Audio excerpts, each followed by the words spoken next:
High hello welcome to mini blog. तर आज मी बनवणार होते ड्रायफ्रूटचे आणि मखाण्याचे लाडू. तर इथे मी पहिल्यांदा गॅसवरती कढई ठेवली. कढईमध्ये छान 1-1.5 चमचा तूप टाकलं.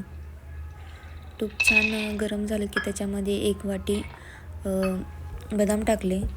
त्याच्यानंतर 1 वाटी अक्रोड टाकले, 1 वाटी काजू टाकले. तर इथे माझ्याकडे पिस्ता नव्हते, तुम्ही पिस्ता टाकले तरी चालेल.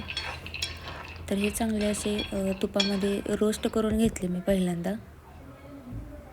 1-2 ते 3 मिनटंच रोस्ट केली, जास्त नाही केली. जास्त केली की ते कडवट लागतात. त्याच्यानंतर थंड होण्यासाठी प्लेटमध्ये काढून घेतले आणि त्याच कढईमध्ये मी 2 वाटी मखाणा टाकला.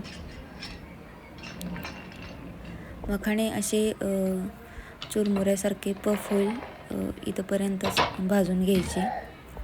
आता हे सगळे मिळून मी गार केली.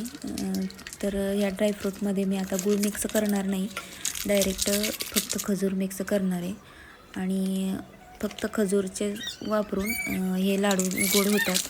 तुम्ही नक्कीच ट्राय करून बघा.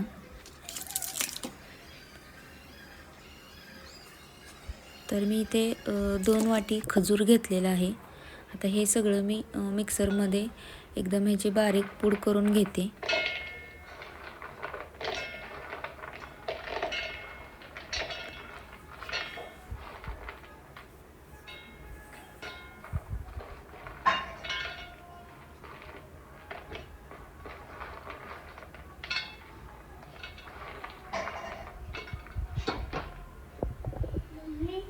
हे बघा, अशा प्रकारे बारीक करून घ्यायचं जेणेकरून आपल्याला लाडू वळता येतील असे. तर इथे मी सगळे ड्रायफ्रूट मिक्सरमध्ये ग्राइंड करून घेतले छान. आता मी याचे छोटे छोटे लाडू तयार करून घेते. जास्त पण मोठे नाहीत करायचे जेणेकरून लहान मुलांना खाताना ते एकदम मोठे होतील. असे एकदम छोटे करायचे जेणे की अख्खा लाडू जरी त्यांनी खाल्ला तरी तो तोंडामध्ये बसेल, एवढेच छोटे करायचे. तर हे बघा, माझे लाडू तयार आहेत. रेसिपी आवडली असेल तर लाईक, शेअर आणि कमेंट नक्कीच करा आणि चॅनलला सबस्क्राईब करायला विसरू नका.